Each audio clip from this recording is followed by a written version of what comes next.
Alrighty, so another Warframe video, and this time I'm going to be taking a look at Oberon, the latest addition to the Warframes. Now he is a paladin slash druid type Warframe with both damage dealing abilities and one healing ability. Now if you do want to farm him or want to get your hands on him, then basically you can either buy him for platinum for 325, or you can just kick the living crap out of Vahek a few times till he eventually drops all the component parts for you. His blueprints will cost 30,000 as well, so he is relatively easy to get because Vahek is on Earth, one of the earlier planets. His four abilities are Smite, Hallowed Ground, Renewal and Reckoning. Now straight off I've dropped Smite and Renewal, I don't use them, but every player to themselves. So if you want to use Smite, basically what it is, you will fire a projectile at an enemy dealing damage, which will then kind of splinter into several projectiles and bounce off the walls and all over the place. So if you're in a small confined area, really good, but if you're in large open maps, then basically it's pretty crap because those projectiles just, it's too random, you don't know what's going to hit what. His second ability is called Hallowed Ground, which is kind of like, if you know what paladins in World of Warcraft, their Desecrate ability on the ground where anything that walks into it will take a damage over time effect. Well, Hallowed Ground is like that, where he casts it in front of himself in a long kind of train, and anything that walks into it will take damage. You can increase the range of it, of course, with mods, and the damage of it with mods as well, which is very useful for defense missions. Now his third ability, Renewal, this is the one that kind of, I don't like it one little bit. I think it's kind of crap. I think yeah, it does an okay amount of healing over time, but the projectiles just move far too slow for anything outside of a defense mission where players are going to be standing beside you.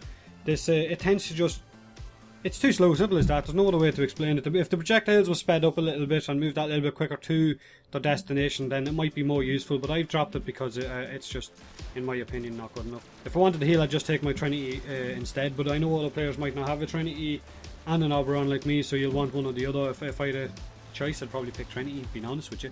Now his final ability is called Reckoning, where Oberon will lift enemies up into the ground, inside a kind of a globe, and then he will smash them down onto the ground, taking an increased amount of damage. It does do a lot of damage, it is really fucking useful, and it also has a chance to create health orbs on the ground, which in my opinion is a lot more useful than Renewal, the health orbs, because it does seem to drop them a lot, especially on defense missions where there's large groups of enemies and a shit ton of them to be killed.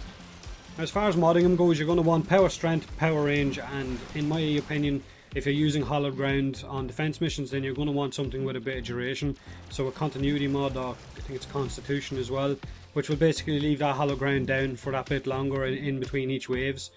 The Reckoning, of course, a focus mod and a stretch mod for range and damage. The same for Hallowed Ground. So once you've got a power, strength, power, duration and a power range mod on, then anything after that is entirely up to the user. If you like rushing around maps, then by all means stick a rush on. If you want to put streamline on for power efficiency, or a flow mod on for more energy, then by all means it's entirely up to you. I think I've gone for flow and streamline at the minute, as well as the strength, duration and range mods. And then I've gone for vitality and more shield, of course, to survive that little bit longer. And on the bonus side, apart from being pretty fun to play, Oberon is actually quite useful in squad situations. Unlike Valkyrie, of course, who is as useful as tits on a bull. Yeah, she's fun for running around punching the faces of enemies, but after that, when it comes to squad play, she's not great. Whereas Oberon, of course, I'm glad to say is a welcome addition and is pretty damn fun as well. So share your comments below, let me know what you think of Oberon. Do you like him? Do you hate him? What do you think of his design, his power abilities? Do you think they're good? Do you think he's shite? So yeah, leave a comment. If you've enjoyed the video in any way, shape or form and would like to see more Warframe, then by all means hit that like button, and if you haven't already, then hit that subscribe button, and thanks very much for watching.